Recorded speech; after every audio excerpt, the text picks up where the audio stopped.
ایک بھائی یہ سوال کر رہے ہیں کہ اگر کسی خاتون کو پہلی مرتبہ بچے کی ولادت ہو، اس کے بعد جو بلیڈنگ ہے وہ اگر 40 دن سے کراس کر جاتی ہے تو اب اس کی پاکی کے مسائل کیا ہوں گے، یہ ارشاد فرمائیں۔ جی ایسا ہوتا ہے کئی مرتبہ، چونکہ ایک فطری معاملہ ہے کہ اگر بچے کی ولادت ہوتی ہے تو اس کے بعد خاتون کو جو ہے وہ چند دن تک بلیڈنگ ہوتی رہتی ہے۔ شرعی طور پر اس کو نفاس کہا جاتا ہے۔ اس کی جو منیمم جو مدت ہے، کم از کم جو ہے اس کی کوئی حد بندی نہیں ہے۔ یہ ایک دن بھی ہو سکتا ہے، ایک دن سے کم بھی ہو سکتا ہے، 4 دن، 5 دن، 10 دن، اس کی کوئی کم از کم کی کوئی مدت نہیں ہے۔ ہاں زیادہ سے زیادہ کی مدت شریعت نے مقرر کی ہے، وہ زیادہ سے زیادہ 40 دن تک ہو سکتی ہے۔ اگر بلیڈنگ ہو رہی تو اس کو ہم نفاس میں ہی شمار کریں گے۔ ہوتا یہ کہ بعض اوقات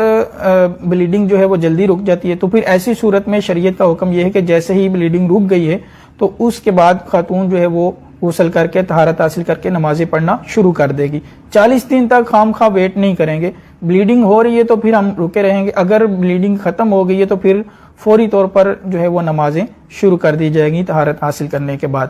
بالفرض اگر خاتون کو 40 دن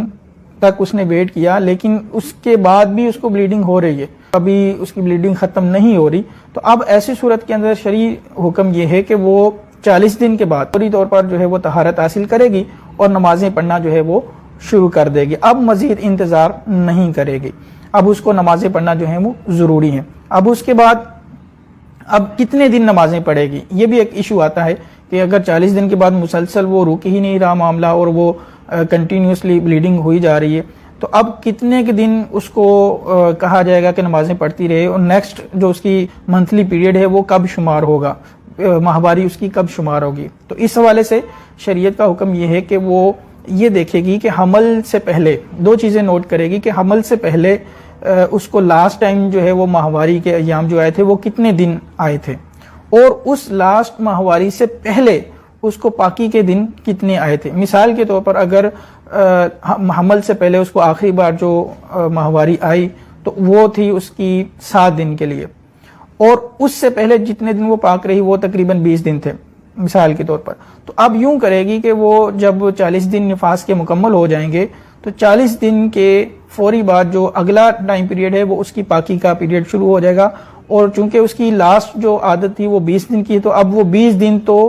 نمازیں جاری رکھے گی، اس کی کنٹینیوسلی 20 دن جو ہے وہ پاکی کے شمار ہوں گے اگرچہ اس کو بلیڈنگ ہو رہی ہے۔ اور اس کے بعد پھر 20 دن کے بعد اگلے 7 دن جو ہے وہ اس کے ماہواری کے منتھلی پیریڈز کے شمار ہوں گے، ان دنوں میں وہ نمازیں جو ہے وہ چھوڑ دے گی۔ پھر اس کے بعد اگر ابھی یہ سلسلہ مزید چلتا رہتا ہے تو یہی سائیکل اسی طرح بناتی رہے گی کہ 20 دن جو ہے وہ رکی رہے گی، 20 دن نمازیں پڑھے گی، پھر 7 دن رک جائے گی۔ یہ سلسلہ کنٹینیو رہے گا انٹل کہ اس کو 15 دن مکمل اس طرح گزر جائیں، پاکی کے مل جائیں جس میں بلیڈنگ نہ ہو رہی ہے، تو پھر اس کی روٹین جو ہے وہ چینج ہو سکتی ہے۔